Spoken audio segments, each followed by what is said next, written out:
Have you bought a home before? If not, this video is going to be taking you through the process, going from the very beginning stages all the way to the closing, so that way you understand the process step by step and it's easy to follow. So stay tuned.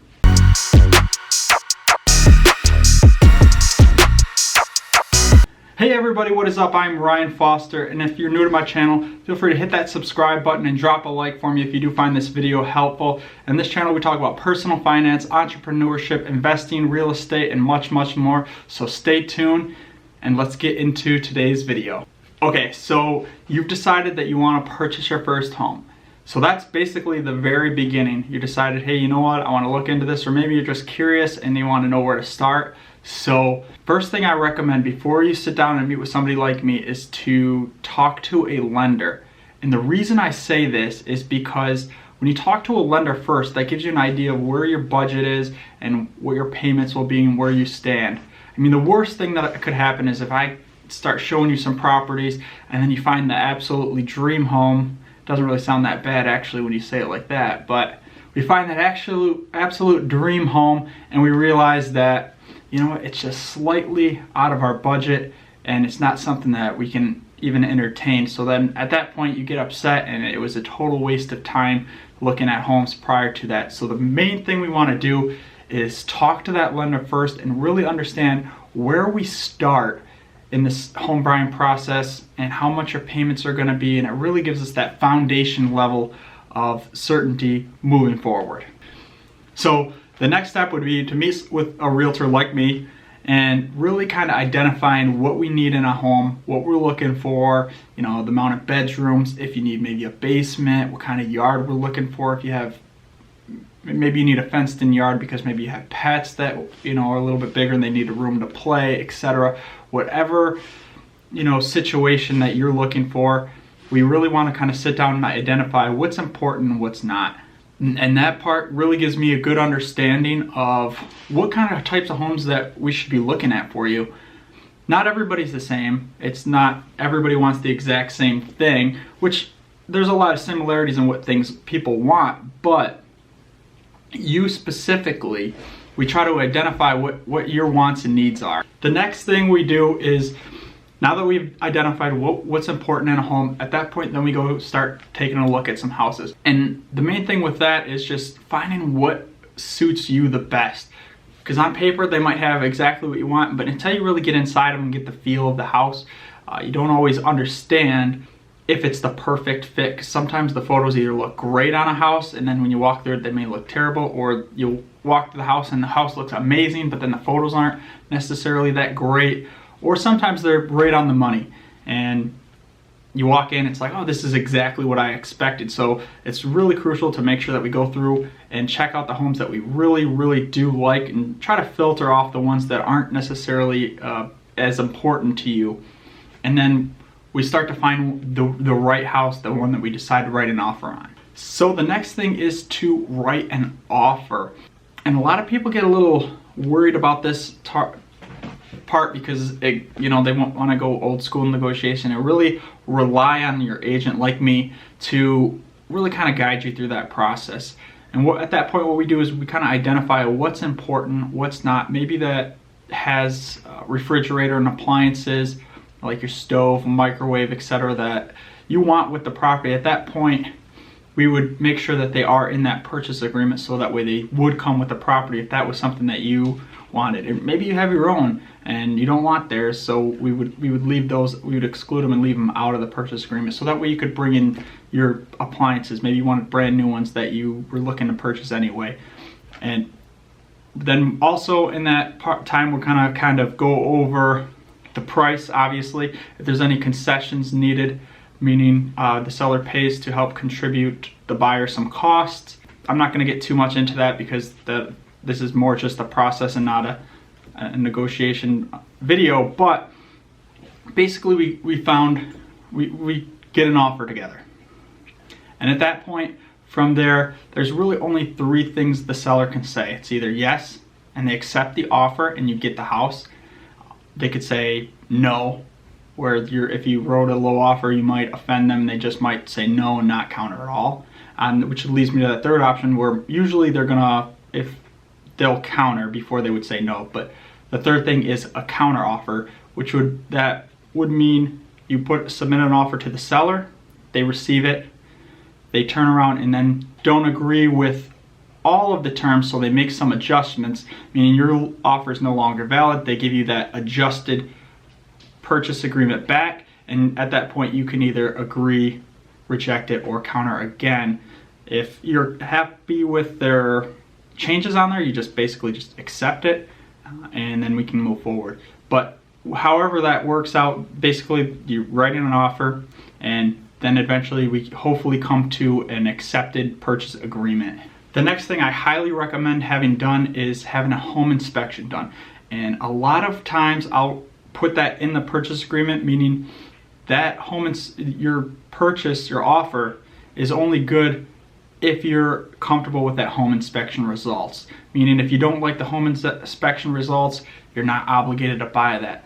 Some people do waive that, which I do not recommend doing, but for the most part, everybody just puts in the inspection. That's pretty standard. Everybody wants to know exactly what's going on with the home. And in that time frame, what we do, I recommend you be there, but you don't necessarily have to be there for that home inspection. The inspector comes into the home, they do their full report, they check everything with the home, they run the water, check for the pipes, etc., foundation, they go up in the attic or crawl space. I mean, it's pretty extensive, takes a couple hours, but what that does is they tell you everything that's wrong with the home. So at that point, they're gonna find little things. I mean, that's their job. It's not to really get too worked up about small little things, but you know, if something's significant to you, then we can definitely address it. Or if it's maybe something major and you don't want to move forward, then we'd walk away and we'd continue our home search. But usually the inspection comes back, and that gives you a good understanding of what issues the home has. That way you know exactly what you're getting into when you do decide to move forward and purchase that home. So it gives you that peace of mind. So if you have any financing, a lot of times the lender will require a appraisal to be done. Now, being you've never bought a home probably before, that's pretty realistic that you're gonna need financing of some kind. So with that, the lender's gonna require an appraisal to be done, and you don't have to be there for that. What it is the appraisal goes through the home and just assures the lender that the value of the home is there, just in case you were to maybe forfeit on that loan. They could then make sure that the value is in the home, and they could be able to sell it and recover their funds that they lended out to you if you were to forfeit. So it's just something that the lender does require to be done. It's pretty standard. You're not there for that. You don't really need to worry about that. But the main thing is that you're aware that one takes place. The next part is either the agent will, before or after that appraisal, will start to order title work, making sure that make sure that the lending policy and the title policy is done on that property. You don't necessarily have to be responsible for that part, ordering that part, but if there's like a title company that you prefer to use, definitely want to let the agent know. They'll most likely ask you, they should ask you, hey, is there a title company you prefer to use, or does it matter to you who we use, as long as we get the deal done? It doesn't matter to me. If you want to use somebody that you've been using in the past, I'll be happy to use them. But the main thing is we just get that title work ordered to make sure that there's no liens on the property. That way when you purchase it, you don't have a line of credit on the property from the previous owners trying to come at you for non-payment, etc. That stuff's all taken care of before you even close. I want to make sure that that's done. So while that title work's taking place, what you're going to want to be doing is following up with the lender to make sure that they don't need any new documents from you. Maybe they might have some W-2s that they want updated. You might have to send them to them, or maybe they want you to get that insurance policy ready. The main thing at this point is just following up with that lender to make sure that if there's anything they need, getting it to them as quickly as possible. I'm not saying that you have to rush around and as soon as they tell you to leave work frantically to go get it done, but just make sure that you're doing it in a very timely manner. You know, if they need those W-2s, definitely get them printed out, and as soon as you can, take them to them or email them, send them a copy, etc. Whatever you need to get done, just make sure that you follow up with those lenders, because ultimately they're the ones that are putting that lending package together for you, so that way we can actually close. It's usually the lending part that takes the longest, so we want to make sure that we're getting things in and to the lenders on a timely manner. Okay, so now we have the accepted purchase agreement, the inspection was done, the appraisal came back good, the title work's ready, the lender gives that official clear to close, meaning all your documents are in, they're ready to close this deal. So at that point, what I recommend doing is reaching out, if you're gonna live in that property, reaching out to maybe the water company, the gas company, the electric, maybe if you have an internet company that you want internet as soon as you move in on that closing day, give them a call then, because we're gonna schedule that closing probably 3 days in advance. So you wanna give them enough time where you can call them, reach out to them and let them know, hey, I'm buying a house, I'm closing on this day. Can you make sure that the stuff's turned on and ready in your name?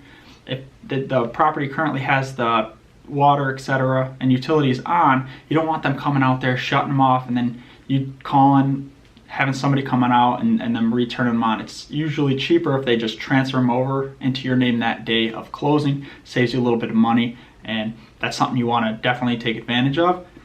So at that point, we have that clear to close.